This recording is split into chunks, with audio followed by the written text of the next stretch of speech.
Hello there, my friend. Today we have 8 of the most fun, unique, awesome, amazing, and powerful builds in Shadow of the Erdtree. Builds that straight mow down enemies while feeling fun and satisfying. A Pyro Cavalier. This gotta be my favorite build on this list. First off, we got the Spear of the Impaler. 72 inches of Mesmer at your service. So you got his charged heavy throw, which is solid at medium range. Good for a first attack to start the battle up, but we will not be speccing into this. We will focus more on its weapon skill. Now, something people overlook with this weapon art is the fact that in total, you're striking up to 5-6 times, which does indeed activate successive attack buffs. As you can see, one use of the weapon art and we got that attack power bumping. These consecutive attacks is what I'll use to distinguish this build from all the other Mesmer spears out there. Although, besides its weapon art, the actual moveset on this great spear is quite slow. So for a much faster combat style, we have a magma blade on the side, or a flame art infused backhand blade. Both scale with dexterity and faith, both deal massive amounts of fire damage, and also they both synergize with consecutive attack buffs. So either will be a great fit on this build. Now of course you'd only choose the magma blade for its magma throw weapon skill. I mean, look man, if you know, you know. On a build that hyper focuses on fire damage, this skill is god tier. It is one of my favorite weapon arts in the game. But in the end, I do recommend the backhand blades. They are much more optimal here. They are low weight, super quick power stance moveset, using swift / weapon skill, and surprisingly excels with the flame art affinity, pumping out crazy high fire damage. Even more fire damage than the magma blade with my current stats. So yeah, just keep one of these smaller swords on the side if you need a faster combat style, considering the great spear is fairly slow. This build prioritizes faith, hyper-focused on fire damage, and powerful pyro incantations. You can pretty much use any fire-type spell you want. Mesmer Flames, Giant Flame, Black Flame, Frenzy Flame, any flame you want. Mesmer's Orb and Mesmer's Serpent are my 2 favorite. Mesmer's Orb is straight ripped out of Dragon Ball Z. I swear, dude. So the Rotten Winged Insignia and Shard of Alexander are a must. Then, for maximum damage, use the Fire Scorpion Charm. For the final spot, you can use the Phlox Canvas Talisman if you're casting incantations. However, you can switch one of these out for the Dragon Crest Great Shield. Now check my armor. Got the Winged Serpent Helm because of its unique effect that buffs Fire Knight skills, which includes Mesmer's Assault, then the Fire Monk chest piece, and Rakshas's arms and legs. Plus, it gives us 51 poise. Perfect, dude. Absolutely perfect. This drip is goddamn fantastic. Don't you dare comment below saying that this drip is ugly, man. Don't fucking do it. The priority is faith, but we do need at least 30 dexterity. Here we have the Ultimate Warrior of the Night. It's actually mind-blowing how effective this build is while being so easy and simple to create. So in our main hands, we have the Sword of Night and the Night Claws. They both scale purely with dexterity, they both deal magic damage, and both synergize extremely well with consecutive hit buffs. So we have the Sword of Night's weapon skill, which you can use to quickly close the distance and perform a burst of damage, which you can then follow up with its unique heavy attack that also strikes very quickly. This katana excels at burst damage, and it's all about the timing. If you get the timing correct, you can melt through enemies. Though, to be honest with you, the claws is where we get most of our damage. It has that ranged weapon skill, which is incredible at slicing down entire groups of scrubber-dubbers because it has such a wide range. And then up close, you strike in between enemy attacks and just continue stacking up the damage. But to spice things up, we aren't solely using successive hits to buff our damage. I'm also rocking the handsome Godskin Swaddling Cloth, which will restore my health upon slicing up enemy cheekies. This build is very close range, up in their face combat style, so the Godskin Swaddling Cloth restoring some health is quite useful. Now what's awesome is that we only need a high dexterity level to make this super strong. Now this allows us to throw a ton of points into endurance. And considering the knight armor set is such low weight, we can actually light roll. Hell yeah, boy, we light rolling out here.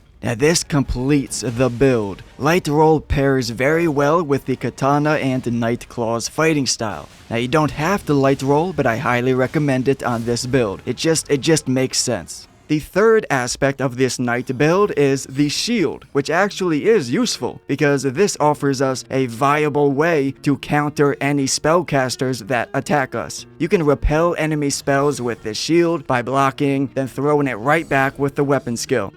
So we got both successive attack talismans, Godskin swaddling cloth, and the Great Jar arsenal to make certain we can light roll. Now of course using Thorny Crack tier, and mostly I use the Magic Crack tier, but if you want to get real crazy, use Blood Sucking tier. Typically I do not throw this Blood Sucking tier on just any random build, you know, like some people do to buff, but we do indeed have Godskin swaddling cloth, which will help mitigate that health drain from the Blood Sucking tier, so it does make some sense. You can see why this is an all-around incredible build. Plus, it's stylish, man. Who doesn't love being a warrior of the night? Creeping around, leering through the window like a peeping Tom, watching a random family eat their dinner. Yeah, boy, that's what I want to be.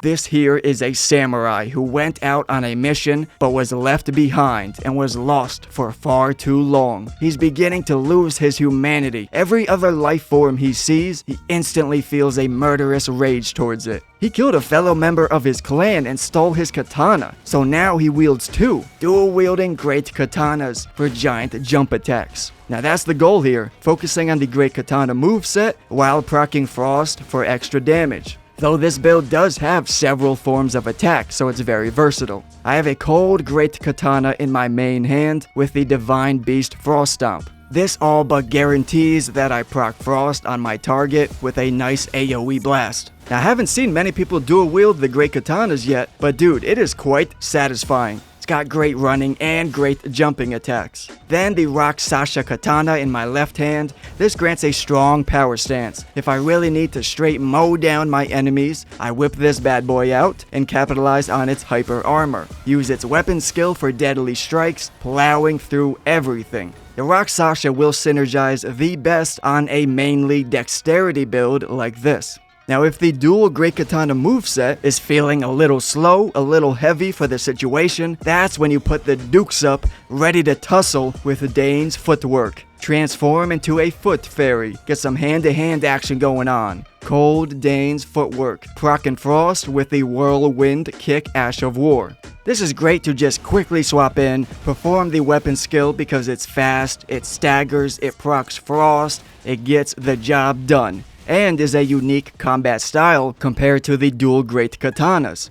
Got the Shard of Alexander and Shattered Stone Talisman that buffs all stomp and kick skills, because this is all encompassing here. It will boost both of our weapon arts, the Divine Frost Stomp and the Whirlwind Kick, plus will buff the regular moveset of Dane's footwork, so it's very beneficial here, buffing everything. Then the Claw Talisman. Now take note, I'm also wearing the Grave Bird's Black Quill armor, because this has a unique effect of boosting my jump attacks too. So not only do the Great Katanas have a strong jump attack, but Dane's footwork has powerful jumps too. Those jumping heavy kicks are no joke, man, they're freaking amazing. So jumps and kicks are a core part of this build. And finally, the Dragon Crest Great Shield. My juice box has Opaline Heart tier and Magic Crack tier. Dexterity is where we get the bulk of our damage from, so at least 70 dexterity, but we also sprinkle a bit of stats into strength and intelligence, so 20 to 25 into both of them. I call this build the Evil Beyblade. The star of the show here is the Curse Blade Cirque. This weapon is devastating if done correctly. Now at first I thought, yeah, you know, the Curse Blades are cool, the weapon art's insane, it's solid. Then I realized it's 49 guard boost. Wait a second. Look at this guard counter, man. Oh, look at this fucking madness. This is incredible. What's even better is that the weapon art and the guard counters both activate successive hit buffs. So you can really stack on the damage performing these attacks together. Now I will admit, the weapon skill can output more damage than the guard counters can. However, at least the guard counters add more dimension to this build, so you're not straight spamming the L2 button the entire time. Plus, the guard counters actually deal solid poise damage. It's dealing at least 35 stance damage in total, which is really freaking good. So it definitely has its advantages over just spamming the weapon skill, offering you other options of attack. Now, speaking of other options, I'm also carrying a Fire Spark Perfumer and a Sacred Seal for incantations. This is another pure dexterity weapon, so you hit that dexterity soft cap. Then I was able to throw the rest of my stats into Faith, granting me the ability to use Golden Vow and Flame grant me strength. Plus can use some Pyro spells for attacking at a distance, like the all-reliable Black Flame. Got some others in here too for different situations. But Golden Vow and Flame grant me strength are most important. You stack these on and the Curse Blade really goes crazy. 5, 6, 8k damage easily. And when it comes down to it, the Curse Blade Circ is very powerful, but not in all situations. Some larger enemies that don't stagger, or groups, you will need other forms of attack. So that's where these incantations come in, and the Fire Spark Perfumer. This scales with dexterity, so it's pretty good on this build, and gives us a wide AoE attack for crowd control, or against very large enemies. I have the Thorny Crack tier, and I would be using the Deflect tier because this build focuses on guard counters. However, it seems the Deflect tier does not boost the damage on Backhand Blade's guard counters. Yo, I don't know, test and confirm this yourself, but look, here is without the Deflect tier. I'm doing 1924 damage. Then here is with the Deflect. Both are dealing the same damage even after I perform 3 perfect reflex. You can see I'm not taking any damage, so I'm performing the reflex correctly, but the damage boost is simply not being increased. Is this intentional? If not, we gotta spread this information around so we can get it fixed. The guard counters on the Curse Blade could be actually overpowered if this Deflect tier worked properly on it. Regardless, got the Curved Sword, Rotten Winged, Millicent, and Shard of Alexander for maximum damage. And considering I'm mostly spec'd into dexterity, the Frenzy Flame Seal actually gives me the greatest scaling here. Now, full transparency to anybody who watches absolutely all of my content. Well, first of all, thank you, I appreciate it. Second of all, you may have seen me showcase these next few builds in a previous video, but nobody watched that damn video. It got very little views. So I'm gonna try again here. Hopefully more people can check out these builds in this video because they're pretty damn good builds. They are worth checking out. I call the Lizard's Lick. This is a dexterity arcane build. Now the focus of this build will be constantly proccing and re-proccing poison, instantly dealing all its damage. So we have a poison infused Lizard's Greatsword. Now the Lizard Greatsword itself has an underwhelming attack power. It's not great. However, this bad boy has unique heavy attacks, which shoots out a little baby lizard with each heavy. You don't even need to fully charge it up. Every heavy attack will shoot this out. Now what's insane about it is that the projectile can proc the full status effect buildup of your weapon. So if I got 155 poison buildup, this projectile will deal 155 poison, which means if we perform heavy attacks at close range, it'll double hit. Double the hit, instantly dealing over 300 poison in one shot. 150 for the regular heavy attack, and 150 from the projectile. And you can do this with other status effects too, like blood loss and proc bleed with every strike. But here we're doing poison because we follow it up with the Poison Flower Bloom's Ash of War. This weapon skill leaps up and drop kicks the enemy. Psyched after you're done with it. instantly dealing all the damage that the poison would have dealt over time. So, we proc the poison with heavy attacks, perform the drop kick, and boom, over 3k damage instantly. A constant reprocking of poison, explode for big damage, then reload. That's the core loop of this build, and it's pretty damn effective. Now to switch things up, I do have the backhand blade on the side. The lizard's greatsword is very stationary and low movement. It is best for individual targets. So the backhand blade offers you more speed and versatility. You can go blood loss or simply keen affinity. Either works on a dexterity arcane build. And then you can use whatever weapon art you'd like. But I just really love Swift Slash. The anime gods are smiling down on me while using this. So of course I'm using the Kindred of Rot Exaltation. Then I got the Shard of Alexander and the Two-Hand Talisman. This will add a bit more damage to our Lizard Greatsword. So considering all of our talismans are attack based, I figured in my juice box I'll use the Green Burst tier for stamina and Opaline Hard tier for damage negation. We're gonna want to throw all of our stats into Arcane first of all, and then Dexterity. That's pretty much all you need to make these weapons powerful.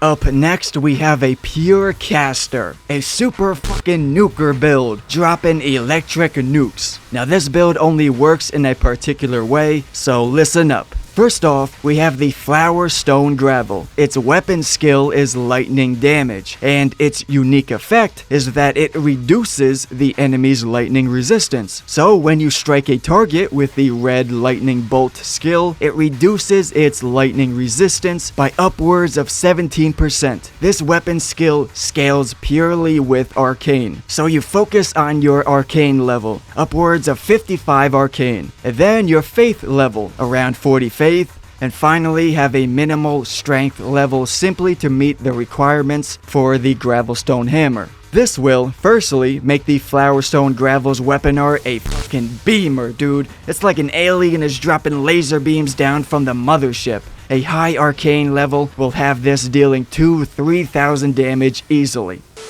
And then we use the Dragon Communion Seal to cast lightning spells, but carry the Gravelstone Seal in our other hand, simply to receive its boost to Dragon Cult incantations. Now this actually works, because the Dragon Communion is scaling with our Arcane level, and then we have sufficient faith to cast these lightning spells. All the while getting that 17% lightning damage resistance buff from the Flowerstone Gravel. This weapon skill is why all of this is worth it. And it does have a pretty far reach, which is great because you want to fight from a distance with this build. Use the weapon art, which lowers the lightning resistance on that target, then follow up with a Knight's Lightning Spear. This will be our main spell. The Lightning Spear is the star of the show. It deals incredible stance damage. However, this is optimal fighting from a distance. So up close we have other incantations, like the Honed Bolt, Ancient Dragon's Lightning Spear, Lanciac's Glaive, all that. Though I will admit, you can get screwed in close encounters, which is why I recommend carrying a medium shield in the left hand. You can use the shield and hammer to fend them off, get some guard counters going on.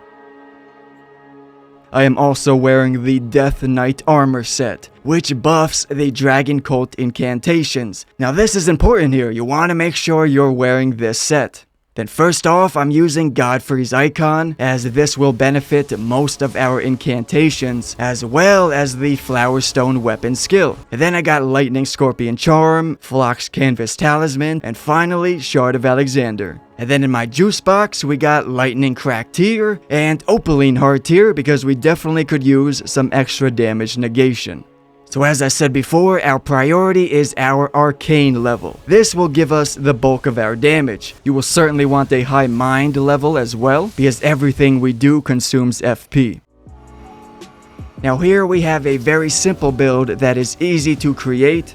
We have the Great Sword of Solitude. I believe they designed this weapon to excel at the breaking stance. First of all, it's weapon art Solitary Moon Slash. This gotta be dealing upwards of 40 stance damage in total. 40 stance damage is a lot. And secondly, it comes with an extraordinarily high guard boost and damage negation, making guard counters a viable option with this greatsword. So it's the double Spankarooski. You got the strong weapon art plus guard counters, dealing heavy poise damage and easily breaking stance. Therefore, we will buff and capitalize on critical strikes in several ways. But before I get into the talismans, one of the main elements to this build that makes it so powerful is the two cracked tiers. The deflect tier and the blood-sucking cracked tier. I'm sure most of you already know what's good with the deflect tier, heavily boosting our guard counter damage if you perform the deflect correctly. And then the blood-sucking tier will boost all your damage by 20%, so it makes a significant difference. The problem is that it sucks away 1% of your HP per second. And so to mitigate this, we have the Bestial Vitality spell, which passively heals you over time. So I do have the Fire Affinity Misericord in the offhand to fully capitalize on critical strikes. Using the Fire Infusion gives us the highest attack power, as this is a strength build, plus we are using the Flame Grant Me Strength buff. So for talismans, we have two setups here. The boss fight setup, then the exploring the world setup. So for boss fights, we definitely want the Blade of Mercy talisman, boosting our overall attack power by 20% for 20 seconds after each critical strike. Then the Dagger talisman, and the Curved Sword talisman for guard counters. But then for exploring the world, you can replace the two critical strike talismans with Shard of Alexander, Dragon Crest Shield. Then finally I have the Great Jar talisman so I can wear this heavy Solitude armor set. Then we need a 70 strength level, as the Great Sword of Solitude solely scales with strength. Now because strength is all we need, this allows us to throw all the rest of our stats into vigor and endurance. So now it is your turn, my friend. Please comment below any changes or upgrades you would make to these builds here. What build are you currently using? Anything like that. And please drop a like if you made it this far in the video. I really appreciate you watching, and I'll talk to you later.